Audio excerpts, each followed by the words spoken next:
'Tis mind is a beacon in the veil of the night. For a strange kind of fashion, there's a wrong and a right.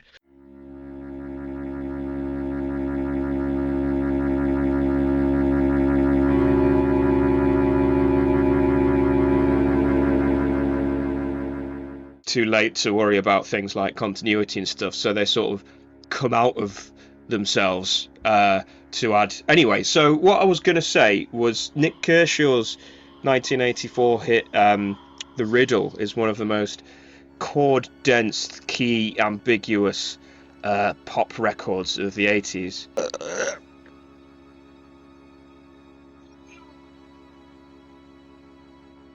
You may think it's overstated, but the early 80s were a very different time.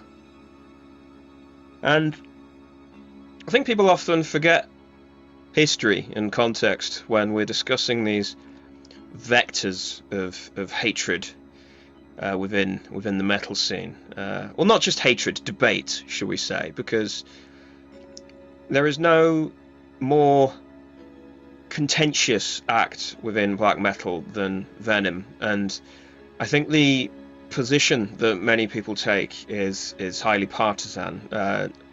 By that I mean they try to find grounded, evidence-based reasons why Venom are not as important to the evolution of black metal as they might be, because they think that it is undignified to be associated with this act because they were essentially clowns. But on the flip side, it's very easy to overstate their shadow, the shadow that they cast over black metal, because, well, obviously they're the band responsible for the titular album, and they were one of the first prominent metal bands to really lean into the vulgar, occultist, satanic theatre. So, in discussing Venom, it's very, very important to keep a clear head. Yes, we could say musically they were essentially Motorhead with slightly sloppier production, and obviously the satanically preoccupied lyrical themes. But I think that kind of mischaracterizes what people find so different about Venom as they do to Motorhead. No disrespect to Motorhead, obviously, but they were very explicit about not really understanding what metal is, or not caring, or arguing that metal is not a distinct thing. And that was a valid thing to argue in, say, 1980, because most of the kind of metallic traits that we know and love today were still very much in their germinal state. But also, they were a rock and roll band, and they did still sing about very grounded, realist themes. Yeah, they had some songs here and there that sort of lent into more mythological kind of territory, but nowhere near to the extent that someone like Venom ended up doing. And setting aside the lyrics for a second, because I do find myself less interested in them as a rule, for every teacher's pet you would have a sacrifice. For every stupid wry lyric that landed up in their tracks, there were moments that were profoundly dark for the time, and I don't think that can be underestimated. I thought I'd do what the video essayists do, where they come out of the video because they realise they have some supplementary comments to add, but it's too late to worry about things like continuity and stuff, so they sort of come out of themselves to add. Anyways, I guess I really wanted to reiterate that whatever you think about Venom as, obnoxious, unserious, or vulgar, even by the standards of, like, fledgling extreme metal, they never really asked for the legacy that they got. Black metal in particular has an unhealthy relationship with its origins, an obsession to the point of monomaniacalism, of who was the first to do XYZ, and people will revise history and rewrite it to diminish certain figures and elevate others. depending on the agenda that they're wishing to kind of put across, and I'm just as guilty as that as anyone else. And I think that motivates people to have a particular stance on Venom, when really they weren't trying to do anything particularly novel or special at the time. They just had a particular take on new wave of British heavy metal as it was at the time, that ended up being very, very formative to thrash and later extreme metal as well, for good or ill. They didn't really want to be this flashpoint of conflict as far as like the ideology of metal is concerned. By ideology, I mean whether it wanted to be a serious kind of highbrow art form or whether it wanted to be a bit of fun, a bit of make-believe. I think this is true of most albums, classic albums that we look back on as like, milestones in a historical timeline, is reading them retroactively. And obviously to some extent that is, it's impossible not to do that, because we always, we can only ever perceive history from the now, and history will always be revised based on the needs of the present. And that's true of all, scholarly history as well as musical history. But I think it's always worth examining the context that they came from and trying to at least put ourselves in the mindset of people at the time. What were their intentions? What were they going for? Rather than trying to establish a teleology within their sound, within their motivations, as it were. So let's situate Venom. So it's the late 70s, it's the early 80s. Thatcher's just come to power. Britain is at the end of its industrial honeymoon, I suppose. That has finally run its course, and the economy is suffering as a result. And what would follow would be a turbocharging of inequality across the UK, and places like Newcastle were a flashpoint of this. Places that were in decline as international competition kind of ran its course and globalization really got going. And yeah, the kind of surface level reading of that is that metal was an escape for these people, and that's why they lent into the fantasy. And yeah, that's partly true, but you have to kind of look again at Venom's overall approach. I think they were very keenly aware that they didn't want to lean too heavily into the overly polished, clean kind of sound that was kind of a hang-up of mid-70s album rock and progressive rock, and the kind of direction that a Judas Priest or a Saxon or a Iron Maiden were taking. They still had one eye on the punk scene, which was still casting an enormous shadow over any form of guitar-based music in the UK at the time. As I argued in the previous episode at the time, which was months ago, new wave of British heavy metal was in a sense a form of post-punk in that regard, in that although a lot of metal musicians and fans despised punk, that was more of a factional choice than a musical one. They took far more influence from the punk ethos than I think many of them would like to admit. Venom were one of the outliers, along with the likes of Motorhead as well, who were very keenly aware and keen to lean into the punk elements of their sound. Venom were not very good musicians. They tried to play quite fast and sloppy. They ended in a very similar place to Motorhead, although their guitar solos tend to be far less blues-based and leaning into the sort of latent heavy metal melodic content that was rampant at the time. And also the riffs were far more aware of injecting by traditional I mean sort of pre-modern melodic content into the contours of the music. They were more aware of the tritone and the influence that was having in the post-Black Sabbath environment, but they weren't categorically a new thing outside of the new wave of British heavy metal. They were probably an outlier, a primitive, dark outlier that were undeniably pivotal to the evolution of black metal. I mean, you only have to really look at the fact that Tom G. Warrior has been explicit about the fact that he wanted to form Hellhammer to play like Venom, and Corfon, bless his soul, definitely took influence from them, regardless of what he has said in numerous interviews. The Norwegian Circle also just straight up have said they took influence from them. We also have, obviously, Varg famously wearing a Venom shirt when he was arrested. There's these smatterings of just how clear and obvious their influence was, along with the likes of, say, outside of the obvious, lineage, popular lineage of heavy metal through to thrash and sort of early death metal in like 1985, you have bands like Angel Witch and you have bands like Venom that were clearly of the New Album stock, but very much leaning into a particular brand or flavour of New Album that was decidedly darker and decidedly more artisanal as well. I think that's the other lasting legacy of a band like Venom, was the fact that you can reach beyond your means, as it were. You don't have to be a virtuoso in order to express something that can actually be quite powerful and theatrical at times. But it's for that reason that, musically speaking, I don't really have anything more to add to the conversation. And I think the real reason for that is because Venom were very much of an earlier era.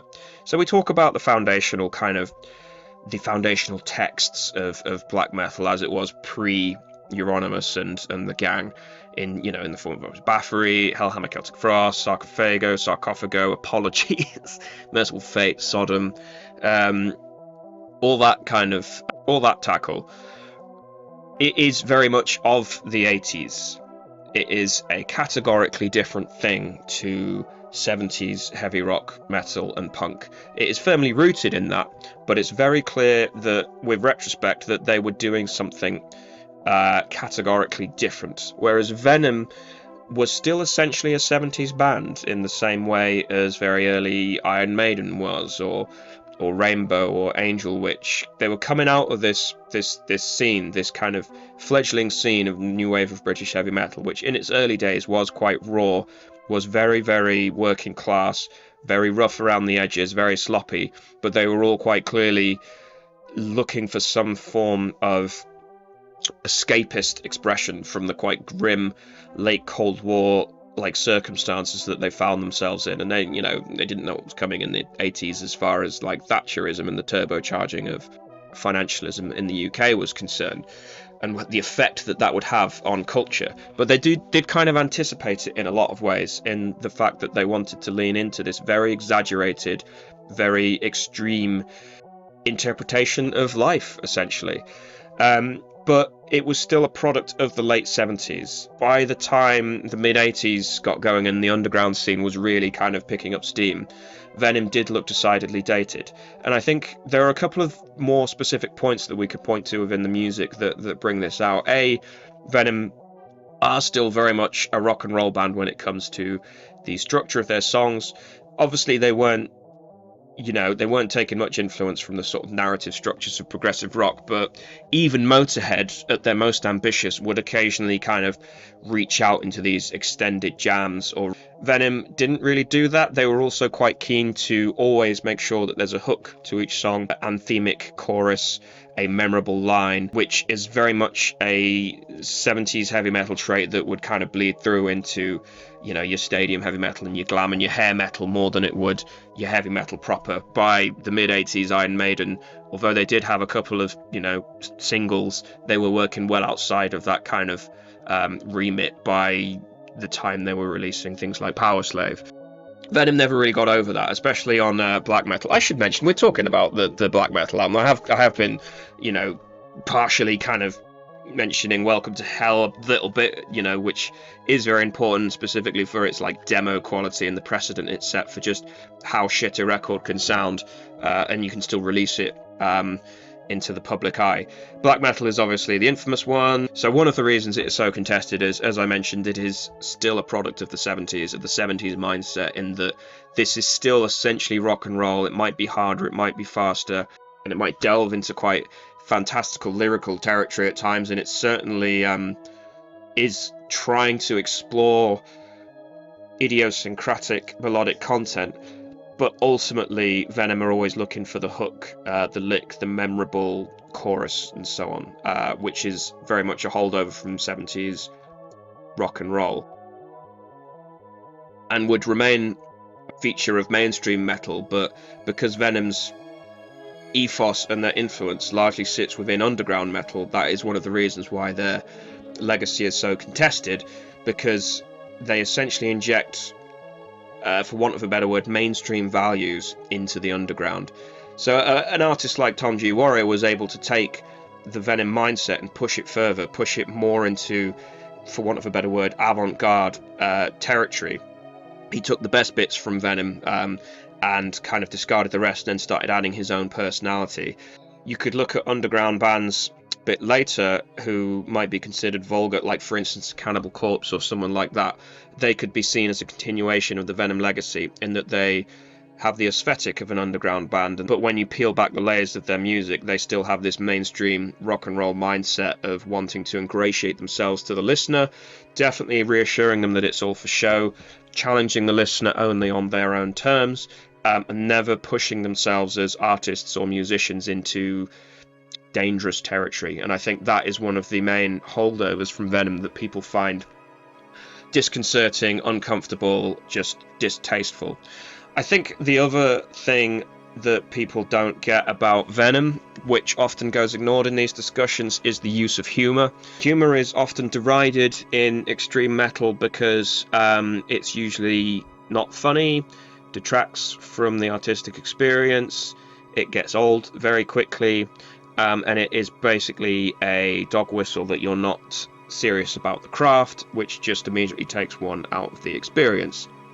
But humour can sometimes work, it can have its place. I like the little nod that Quorthon gave to Teacher's Pet in Pace Till Death. I think it's amusing, and extreme metal is riddled with wry jokes. And obviously the archetype of this, particularly from a British perspective, is Carcass, in that they, on their first two albums at least, wrote incredibly insanely primitive music, very visceral, primal music, but they worked in quite complex language and using vocabulary that is very, very challenging to work into traditional kind of rhyming schemes, but they managed it for a little bit of creativity and being fully conscious of the fact that they were not taking it very seriously. But from there you kind of get this kind of meta artistry that adds another layer to what they were doing. I think with Venom it could go either way. If you're not already disposed to them, then you're likely to think that their humour is, well, them dumbing down an art form, them not taking it seriously, them being clownish. The holdover of people that are treating music as a canvas upon which to paint a more elaborate form of unserious theatre, I think the word would probably be something like camp, and there's no denying that Venom kind of exemplify camp within heavy metal, outside of your Manowars and so on. But there's also the sense in which I think Venom are cleverer with their humour than most people give them credit for. The fact that they can still present a convincing package of rage, fury, intoxication, and some really quite clever riffcraft at times, but then work in these sort of silly lines where you're never quite sure if they're taking themselves seriously or not. Obviously with hindsight we know they weren't, but at the time it was always a little bit ambiguous as like, are these guys for real or not? And they were able to keep, for want of a better word, a straight face throughout most of it. And also it's just kind of like treating your music, as well as the way you dress and the way you present yourselves in public, as an affectation, a show. And that is something that carried through to black metal proper for certain. It was, that Keith Carn Harris's reflexive anti-reflexivity or whatever, it's knowing and pretending not to know. And that is something that is true of a lot of metal, a lot of goth, a lot of prog. Is it serious? Is it not? Are we winking to the audience? Are we not? We're all buying into the experience, and if we all pretend it's serious, then it is serious, and so on.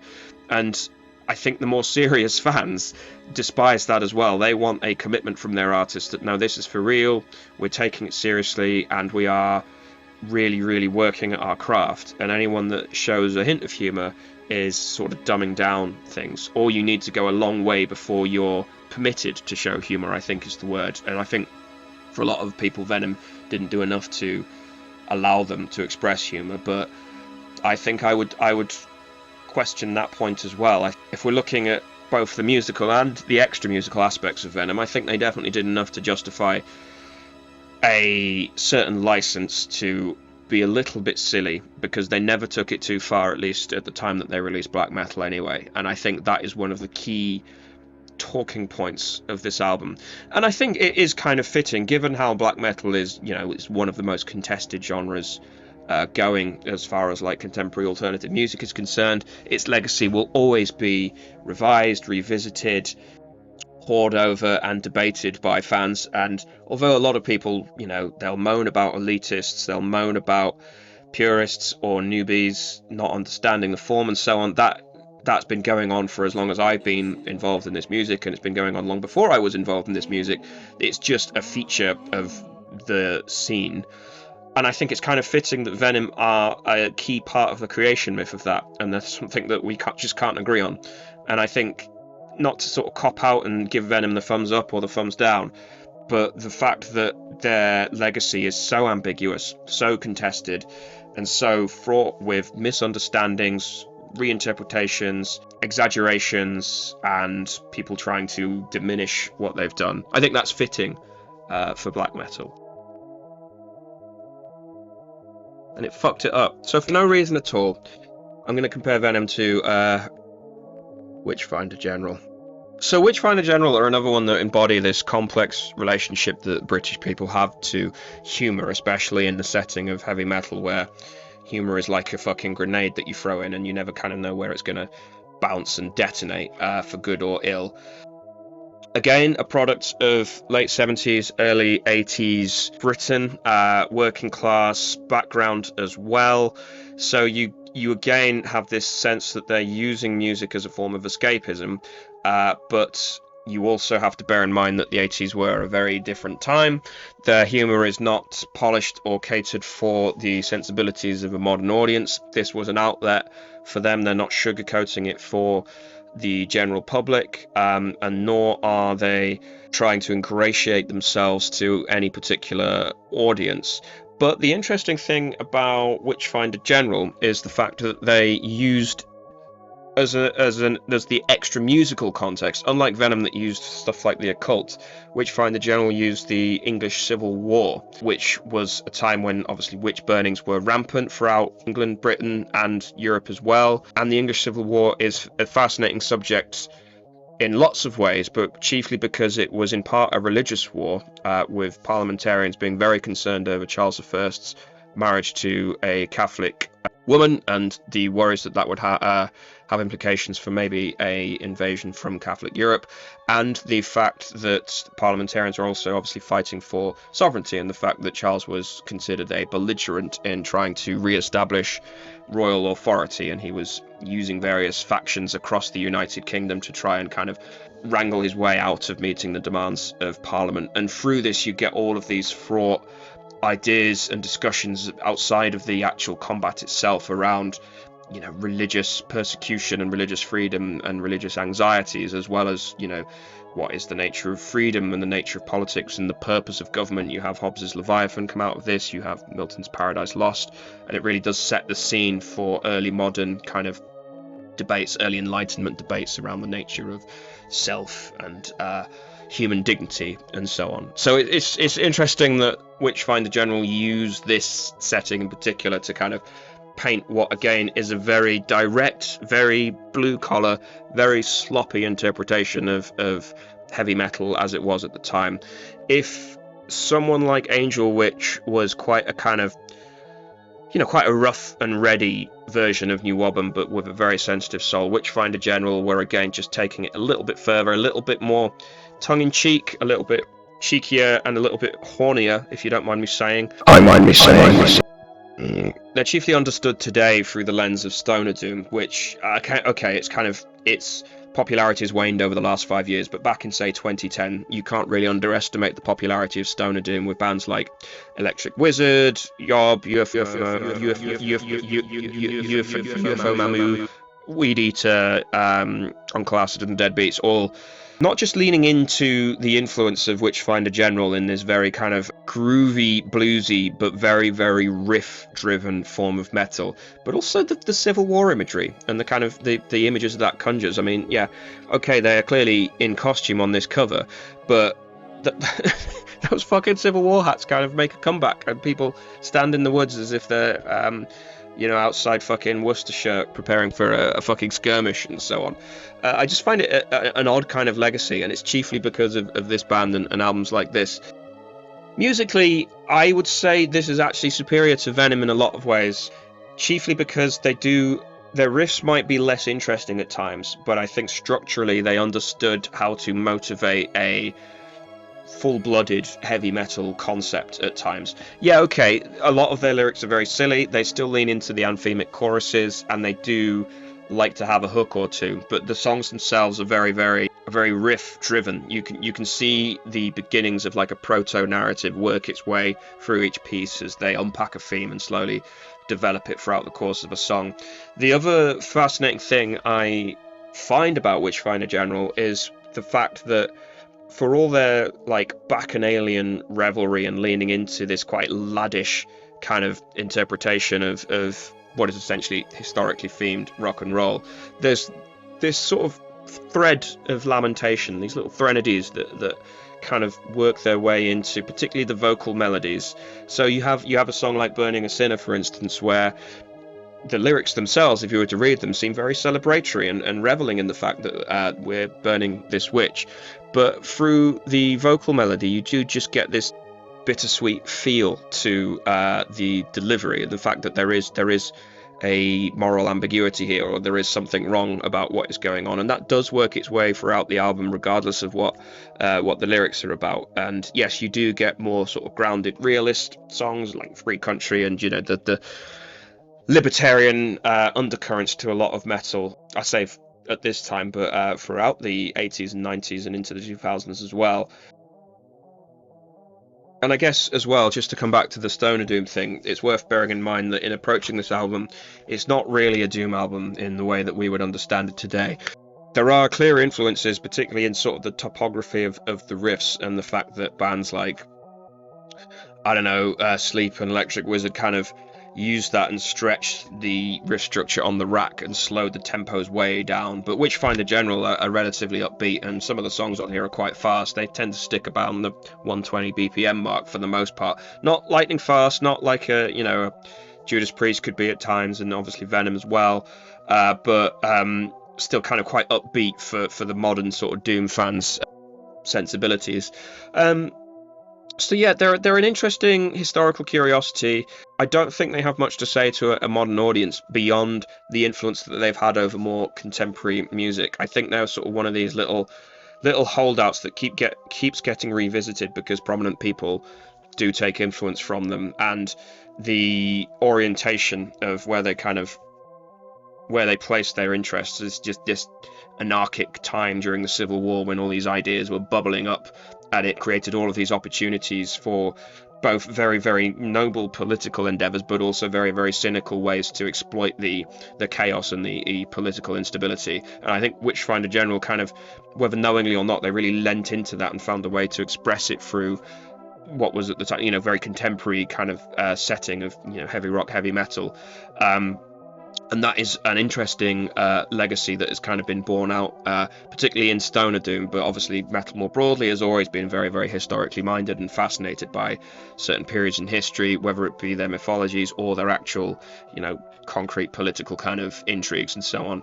And I think that for that reason alone, they are interesting. But I think the takeaway from both these albums is, regardless of the contested legacy of humour and the fact that I think a lot of particularly international listeners don't quite get the layers of British humour that are at play on some of these pieces, but also the fact that these are both products of a different decade. They're both 70s albums at heart, despite being released in the early 80s. They are holdovers from an earlier time. They have a huge influence forward, but they're kind of like vectors over which history kind of turned a corner, as it were. They weren't categorically different from the metal that was coming out in the late 70s, really, ontologically speaking. And finally, there is the fact that they are known more for the bands that they influenced than for things in themselves. They probably don't have much to offer a modern audience, aside from the fact that people want to like this album in particular because they want to be contrarian and piss off elitists, and this album because there's sort of a little shibboleth for a lot of people. Like, if you're truly into metal, then you'll like an album like this because it is very unpolished, unadorned, no ornamentation, very direct, just guitars, bass, drums, go. I've got two strong arms, blessings of Babylon.